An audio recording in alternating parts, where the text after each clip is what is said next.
Hello my dear friends and welcome to my channel.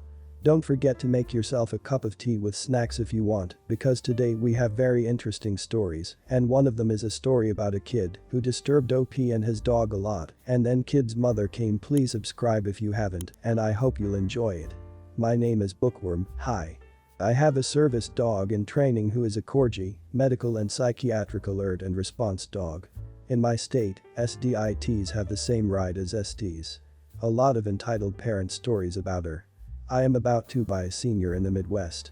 I have begun to experience mobility issues as well.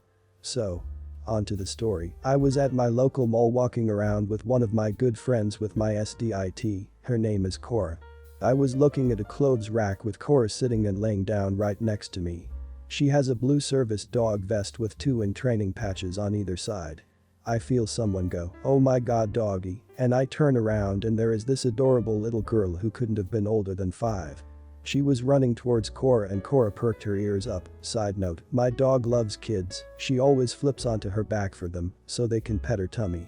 Whoa, hang on sweetie.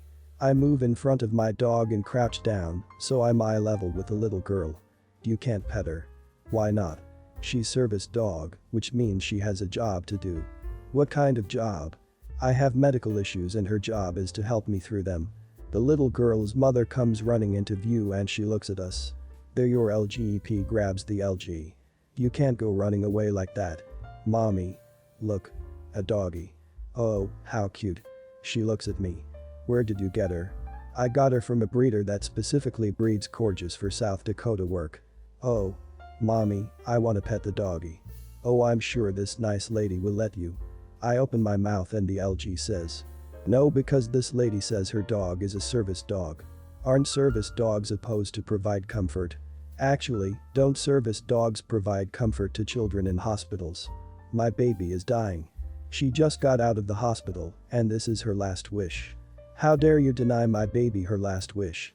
I look at the girl who is currently dancing around while the ep is screeching at me. What you are doing is against the law. I know my rights as a parent of a sick child. I'm sorry your child is sick, but if a dog came to see her in the hospital that is not a service dog. They're called therapy dogs. You're such a liar. My friend comes over and God bless my friend because she doesn't stand for anyone's crap. Shut up. Excuse me, either you're dumb, blind, or just plain stupid. This dog is a vest that says do not pet, so either you also need a guide dog or manners on how to act like a reasonable person. EP's mouth drops open and she starts to screech again, but my friend cuts her off. You're setting a terrible example for your daughter, and I'm glad my mother isn't like you. Let me break it down for you. This is not your dog. It doesn't matter if this is a pet dog on the street. You aren't entitled to pet anyone's dog. What makes it worse is that you are in violation of the Americans with Disabilities Act, which means you're breaking the law, not Bookworm. This dog is tasked to migrate my friend's disabilities. So you have 2 choices. Either I call security and the police or you can walk away. Your choice. EP sputters like a fish, but my friend just stands there with her arms crossed. Cora alerts to me, letting me know my medial issues are beginning to act up. EP grabs her child and storms away as the little girl waves back at us. Bye good doggy. After they walk away my friend and I find a table to sit at as Cora curls up underneath the table. She gets me my meds from Cora's vest and some water from a nearby water fountain. I hope you guys like this story. LG sounds adorable, glad she was able to understand. And it's pretty sad when a toddler is more intelligent and understanding than a grown woman. The entitled parent in this story is my mom. Okay, so here we go. Back in April of this year my wife had our baby. During that time COVID was still rampant and restrictions were still strict. The hospital rules were that my wife was allowed to have 2 people on file that could visit her, but only one could be in the hospital at a time. Being her husband and the father of her child, she obviously chose me as her first support person, and then she chose my mom as her second. My wife was high risk, so she had to have a planned C-section. Prior to the operation I texted my mom getting ready to go back to the operating room. Say a quick prayer. Then I went back with my wife. She ended up losing a lot of blood during the surgery, so her recovery took a really long time.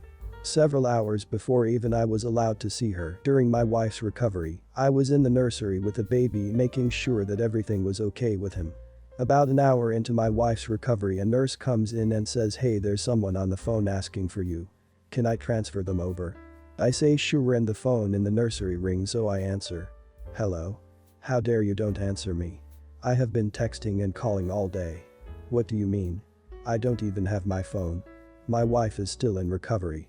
"You are a liar, you texted me earlier that you were going back to the surgery room." "Yeah, I did. But then I left my phone in the hospital room so that I could be emotionally supportive to my wife and not be on my phone during the birth of my child." "What? You mean you didn't even take a video of the surgery? I told everyone that I would have videos to post." No, I didn't. And even if I did, they wouldn't be for Facebook." "I can't believe you. Don't talk to me that way. I can't believe that you would do this to me on my day." Then I got tired of her and just hung up the phone mid-conversation. I then just didn't talk to her for a while and finally had time to get my phone back.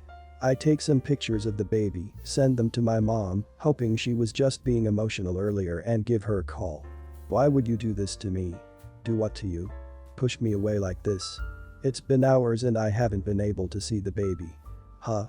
My wife is still in recovery. You're lucky I'm even able to send you pictures. I don't care if she's still in recovery. I should be allowed to come see him. This is my day and you are ruining it. Mama, listen. I love you, but you are not doing this to me today. I'll talk to you later." And I hung up again. Later that day, after my wife was back in the normal room and out of recovery, she had been checked on multiple times and was able to get up and walk a little bit, we let my mom come see the baby. Remember, while she was in there I had to leave the room due to COVID policy. The whole time she was in the room with the baby, and my wife, she was complaining about how we pushed her out, left her in the dark, and ruined her day. And she kept me away from my baby by not leaving for more than an hour. I know that this isn't as radical as some of the other stories, but it's still entitled and narcissistic, and trust me, I have plenty more stories of my own mom being an EM. I might just share some more soon. Posting a video on Facebook? What the hell, that is a very important moment in your life, and all she cares is taking a video of it. That's just absurd. She's so mean. Trigger warning. In the course of this story I went to the restroom in my backyard. I had what I felt was good reason to, and precisely no one would have seen me doing so if they weren't an entitled twerp. This story begins with myself and my dog in the backyard, to which we'd been banished because the inside of my house was being painted. Dogs and wet paint are a thing that do not mix well at all, and bath time for my pupper is akin to all-out war. I would say the nuclear option, but that's reserved for when he must don the cone of shame. While we were outside killing time waiting for the house to be dog safe again, I discovered I very much had to go to the bathroom, and since my backyard is pretty well secluded and only visible really from above or by someone who's way up into my yard, I decided to go then and there. After the sigh of satisfaction and before the stream had finished, I heard a very high-pitched whining sound, and when I looked up to see what the sound was, I saw a quad-rotor drone floating above my backyard, presumably watching me. I don't really have a shy bladder, so I finished what I was doing, put myself away, and went back to my regularly scheduled dog entertainment programming. Later that day after dinner there was a knock on my door, and upon opening it, I saw a very uncomfortable-looking police officer. He asked if I could step outside to speak with him, and I did so. He then asked me if I'd urinated in my yard recently, and when I raised an eyebrow and sort of looked at him like, seriously? He clarified that someone had called in and reported me for doing so, and the report has to be investigated since I live so close to a school. Close as the crow flies, there's a patch of swamp between my house and the school that is not easily navigable. With a car it's closer to a mile to actually get there.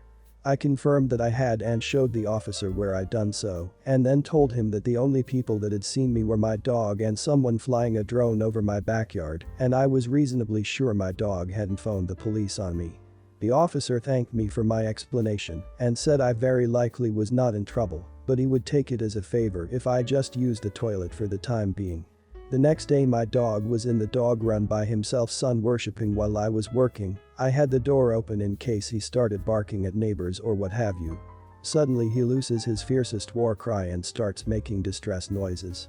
I look outside to see what's going on, and there's a quad rotor buzzing around my dog run, tormenting my poor dog. I do what anyone should do in that situation and grab my hose, set the nozzle to anti-aircraft, high-pressure jet for the uninitiated, and zap the drone with the hose. Drone ceases operation and falls to the ground in my dog run. It had been chewed on a little bit before I reclaimed the thing, but it seemed fine. I took my dog and the drone inside and figured I'd hear from someone sooner or later.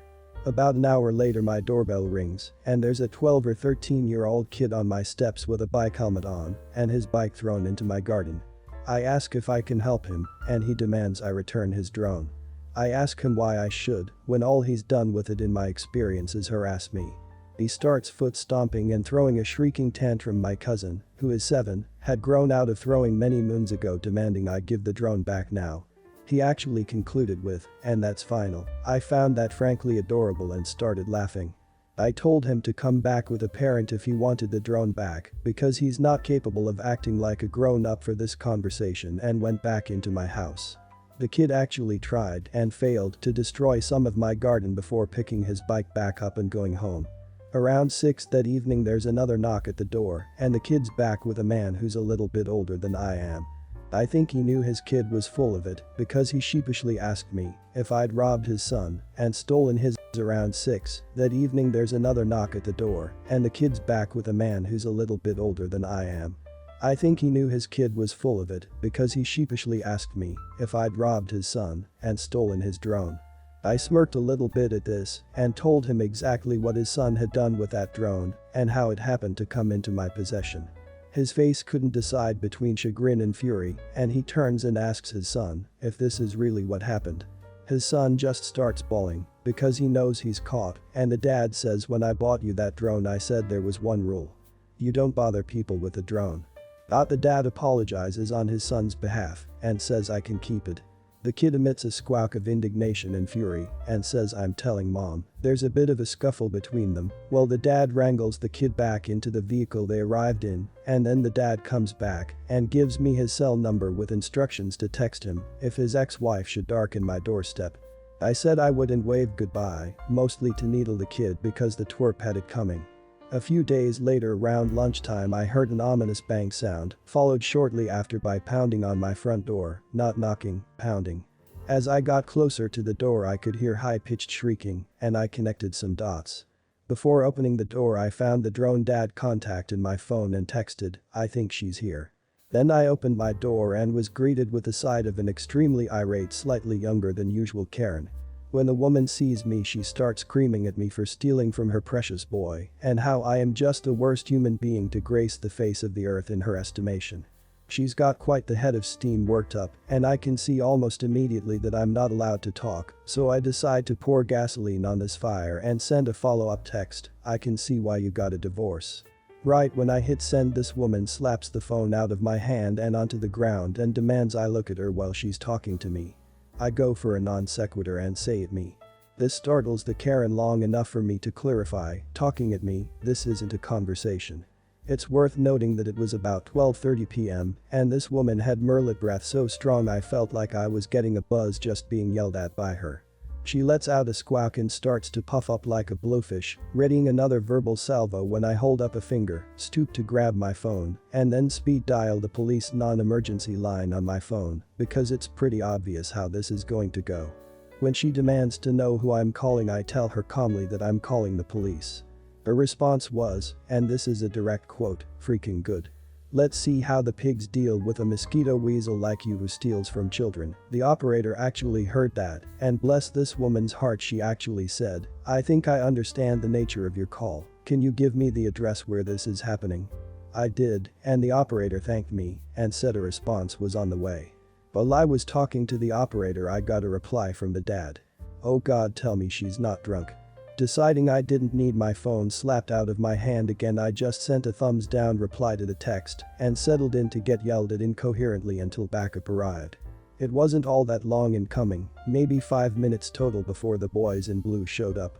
It wasn't until they pulled up that I noticed this woman had missed my driveway and actually winged my mailbox pulling up onto my lawn. The police separate us, and I actually wind up talking to the cop who urged me to use the toilet like a civilized human being. I tell my side of the story, and then the officer I was talking to goes to assist the other officer who was trying to figure out what Karen was going on about because she's getting steadily more belligerent and violent. She winds up slapping one cop and trying to bite the other before she's restrained and bundled into the back of one of the cruisers. At this point the dad is pulled up and looks completely aghast, but he does confirm my side of the story with the police. The officers thank me and the dad for our time and promise a tow truck is coming for the woman's vehicle, and they put their heads together and do police things, and the dad leaves to go and do whatever it was he was doing before Karen reared her ugly head. I did get the last laugh though. While the police were filling out forms or whatever it is police do after a horror show like this, I zipped into my house and grabbed the slightly chewed and no longer damp drone. Making sure Karen was watching, I sauntered over to my trash cans and tipped a piece of junk in and dusted my hands off before walking back inside. I'd already confirmed the drone was dead from getting hosed. I was going to throw it out either way. This just made me happy. Ah, yes, great idea, Karen. First you assault OP in their own home, and then you assault not one but two police officers. After that you'll get what you want for sure. Backstory: my mother has had a difficult time showing respect to my brother and seems to hate him for no particular reason. After instigating and trying to punch him back in October, she was met to him trying to subdue her and accidentally breaking her arm because she has weak bones and possibly undiagnosed osteopenia. On to the main story. Since my mom has a hard time working with her new iPhone 11, she needed help getting to the keypad to dial 911, so she called me to her room from mine. She wanted to call the police because she didn't want to have my brother hurt her again because he's in football and actively works out. So he is stronger than her by far, and I am as well, since she has trouble even lifting more than 5 pounds with both arms before one was broken. She called police earlier today because she didn't want him to return home, but they didn't offer any help because there is no law stating you can restrict a minor from entering their place of residence. He and I are 16, 17 on Friday, so still minors. She called police, so no conflict will arise again in the house, but right after my brother got home from being with his friends, she instigated him once again, wanting to kick him out of the house, yelling at him for no rational reason. Not the smartest thing to do when it just snowed outside today here in Michigan and will have more snow later this week.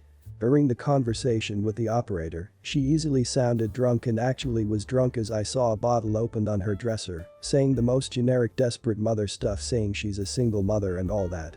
The moment she pressed call on her phone, I recorded the entire conversation via voice memos on my iPhone. If enough people ask, I can see if I can put it in the comments. Start saving money if you haven't already. You'll both need a backup plan. And I have this feeling that if she were to kick your brother out, you'd become the object of her irrationality. Well guys, that's it for today. If you end up enjoying this video, please consider subscribing, and if you missed the last episode on the channel, I'm gonna link it right here. The story is about a woman who demanded OP give his blood to her child and put on a crap show. Check this out if you haven't, and I'll see you in my next video.